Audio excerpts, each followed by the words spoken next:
Apa sih intelijen itu? Apa sih gunanya intelijen itu? Intelijen bukan hanya spy atau mata-mata, tetapi dalam bahasa akademinya, intelijen adalah first line of defense atau garda pertahanan terdepan. Kalau diumpamakan kita punya rumah di dekat belantara, maka sudah sewajarnya atau seharusnya kita punya anjing penjaga di barisan terluar. Anjing tersebut mungkin spesifikasinya adalah sangar, pandai mengendus, tajam indera pengintaiannya, dan cerdik. Urusan beginian, jangan kasih anjing pudel atau kucing anggora, jebol gatra pertahanan nasional. Ipolek sosbud hankamnya atau sendi bernegaranya bisa bubar. Ideologi, politik, ekonomi, sosial, budaya, pertahanan, dan keamanan atau gatra bernegaranya bubar semuanya. Infiltrasi asing masuk dari berbagai lini. Kalau dunia intelijen tidak paham kefungsian intelijen. Kita beri ilustrasi tentang cara kerja intelijen dalam operasinya.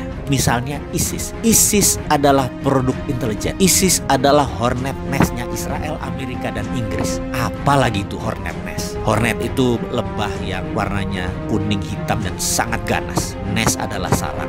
Apa itu? Kita terangkan sedikit. Zaman Pak Harto adalah salah satu zaman di mana intelijen banyak melakukan operasi untuk keamanan negara. Misalnya dulu ada geng anak liar atau gali ya, dan premanisme merajalela. Maka dilakukan operasi Petrus, penembakan misterius, dan berbagai cara kejam dalam tanda petik. Sebagaimana saat ini Duterte melakukannya di Filipina, mengeksekusi mati lebih dari 20.000 bandar narkoba. Zamannya Pak Harto malah nggak sampai segitu. Duterte pernah mengatakan dia belajarnya dari brother country-nya Filipina, yaitu Indonesia zaman Pak Harto. Kita ingat ketika waktu itu di zaman Orba, Petrus, dan berbagai cara membersihkan preman dan penjahat. Tapi demi hornet nest, tidak semua dihabisi. Ada satu kelompok disisakan. Kelompok ini dibiarkan, bahkan dipelihara kesannya. Sebenarnya bukan dipelihara, tapi tujuannya untuk menjebak, yaitu hornet nest tadi. Para preman dan penjahat tadi jadi merapat ke kelompok tadi. Itulah hornet nest. Jadi kemunculan orang-orang preman tadi ke permukaan, gabung dalam kelompok yang tersisa satu ini, sehingga membuat mudah pengendaliannya. Itulah ISIS. Sama juga. Jadi ISIS itu diciptakan agar tahu siapa yang akan serang Israel, siapa yang akan serang Amerika. Maka mereka menciptakan hornet nest yang namanya ISIS. ISIS itu faktanya tidak pernah serang Israel dan Amerika. Al-Qaeda yang serang Amerika. Sudah mulai paham? ISIS, hornet nest